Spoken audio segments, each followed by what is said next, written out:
It's no secret that Egypt under Sisi is becoming increasingly polarized.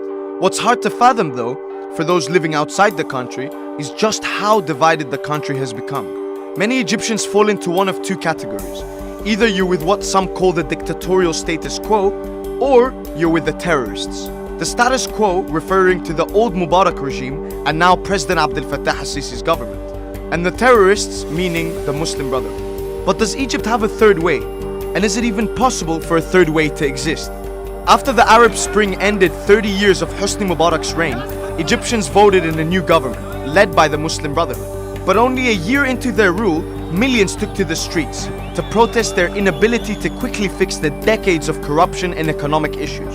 Although the protests were celebrated by most, they also sparked counter-demonstrations in support of Mohamed Morsi's presidency. But it was too little, too late, and Morsi found himself behind bars, and Sisi effectively seized control. And when new government security forces killed up to 1,000 pro-Brotherhood supporters in what is referred to as the Rabaa massacre, the polarization grew even uglier. What does this mean for young Egyptians, who find faults with both the current government and the Muslim Brotherhood? Well, seeing as there's no champion of a third way, it leaves them in a precarious place. So what happens when you're in the middle? Well, for Abdel Fattah al-Sisi, there is no middle. You're either with us or against us.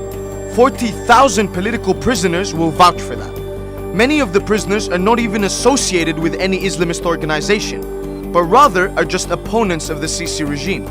As for the Brotherhood, their message is, as Muslims, Egyptians have a duty to support the Brotherhood. If you're not a Muslim, it doesn't matter, because Egypt is a Muslim country. So even the Brotherhood is feeding into this divisive rhetoric. And with the Muslim Brotherhood now outlawed and banned from political participation, and many of Sisi's opponents already in jail, next year's presidential election might be irrelevant. Alternative political and cultural leaders in Egypt also have a tough time. Hamdeen Sabahi managed to come out of the 2014 elections unscathed with his Nasserist ideology. Meanwhile, popular TV host Bassem Youssef was exiled in 2015 for his criticism of Sisi.